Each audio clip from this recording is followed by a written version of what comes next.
En cette journée nationale, nous nous rassemblons pour renouveler l'hommage de la nation aux morts pour la France pendant la guerre d'Algérie et les combats du Maroc et de la Tunisie. Nous nous souvenons également des victimes civiles.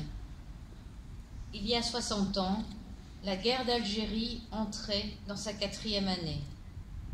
Après les espaces frontaliers et les paysages accidentés des Aurès et de la Kabylie, elle avait gagné Alger.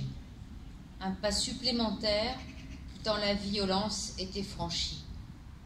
En 1958, cette guerre était à l'origine de la chute d'une république et de l'avènement d'une nouvelle.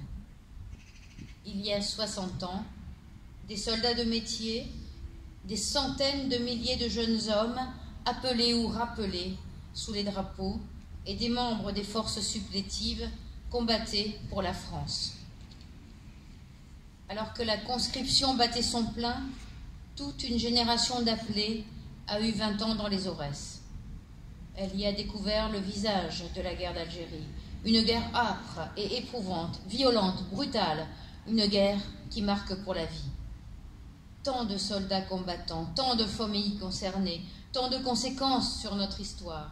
Ainsi, c'est la société tout entière qui a été impliquée dans ce conflit de décolonisation. De 1952 à 1962, en Algérie, au Maroc et en Tunisie, près de 2 millions d'hommes ont servi nos armes. 70 000 ont été blessés, 25 000 sont tombés pour la France. Ces hommes ont combattu avec courage et dévouement pour nos couleurs. Aujourd'hui, ils reposent dans la mémoire nationale et la France les honore. Nous n'oublions pas les souffrances des civils, victimes de la guerre ou fauchés dans un attentat. Nous pensons à toutes les femmes et à tous les hommes dont les destins ont été bouleversés par ces combats. Nous pensons aux Français rapatriés qui ont abandonné une terre qu'ils aimaient tant et qui ont souffert de ce déracinement. Nous pensons également aux harkis qui ont été contraints de quitter leur terre natale et qui ont été accueillis dans des conditions indignes en France.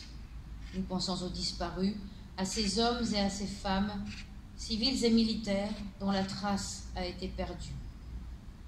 Les armes se sont tues depuis 56 ans.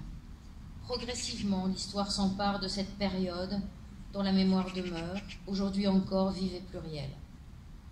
Afin que les jeunes générations aient une juste compréhension de ce conflit, il est nécessaire d'assurer, par l'éducation, la transmission de la connaissance et de ses mémoires.